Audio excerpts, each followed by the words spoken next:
Yes, colonial rule introduced several new art forms, style, materials, and techniques which were creatively adapted by Indian artists for local patterns and markets in both elite and popular circles, you will find that many of the visual forms that you take for granted today, say a grand public building with domes, columns, and arches, a science landscape, the realistic human image in a portrait or in popular icons of gods and goddesses,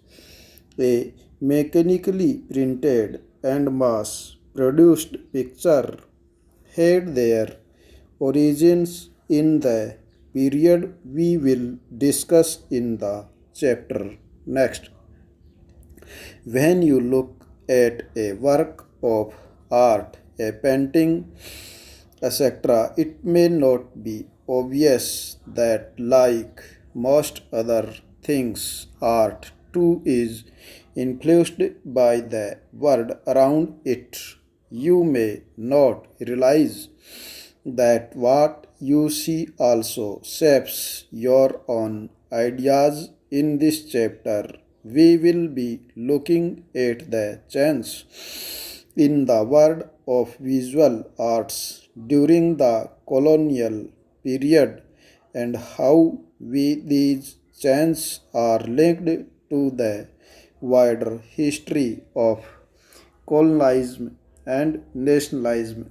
Next, when the British captured Bengal, they framed many new laws to regulate the rules regarding marriage, adoption, inheritance of property, etc. Social reforms had to discard the ancient text in order to argue for reform in social practices. Reforms got full support from all sections of the people of the countries. The Child Marriage Restraint Act was passed in 1829. How did the knowledge of ancient texts help the reforms promote new laws? What were the different reasons people had for not sending girls to school?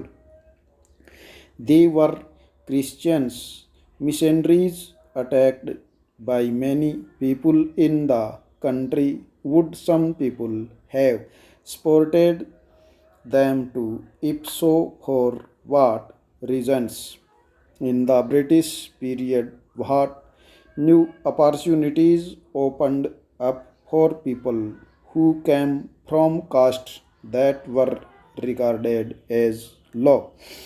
How did Jyoti Rao the reform justify their criticism of caste inequality in society? Why did Phule dedicated the book Galangmari to the American movement to free slaves?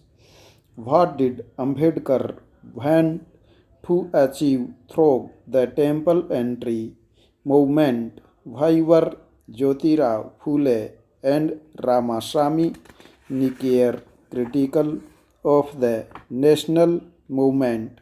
Did their criticism help the national struggle in any way? Next, from the 18th century, a stream of European artists came to India along with the British trader and ruler. The artists brought with them new style and new conventions of painting. They began producing pictures which became widely popular in Europe and helped shape Western of India European artists. brought with them the idea of realism. Next, this was a belief that artists had to observe carefully and depict faithfully what the eye saw. What the artist produced was expected to look real and lifelike.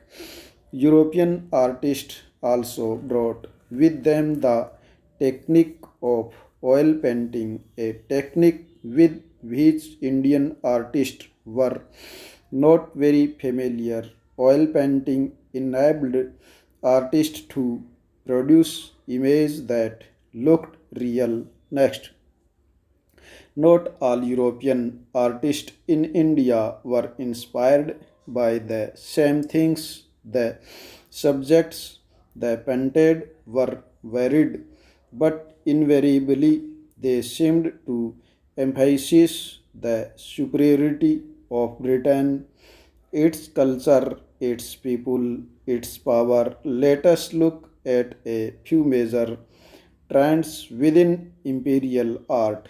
Looking for the picturesque, a picture printed onto paper from a piece of wood or metal into which the design of drawing has been cut. Next, one popular imperial tradition was that a picturesque landscape painting. What was the picturesque? This style of painting depicted India as a quaint land to be explored by traveling British artists.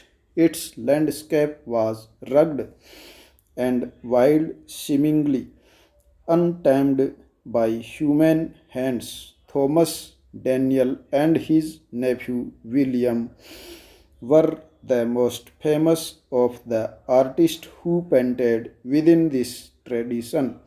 They came to India in 1785 and stayed for 7 years, journeying from Calcutta to northern and southern India. They produced some of the most evocative picturesque landscape of Britain's newly conquered territories in India.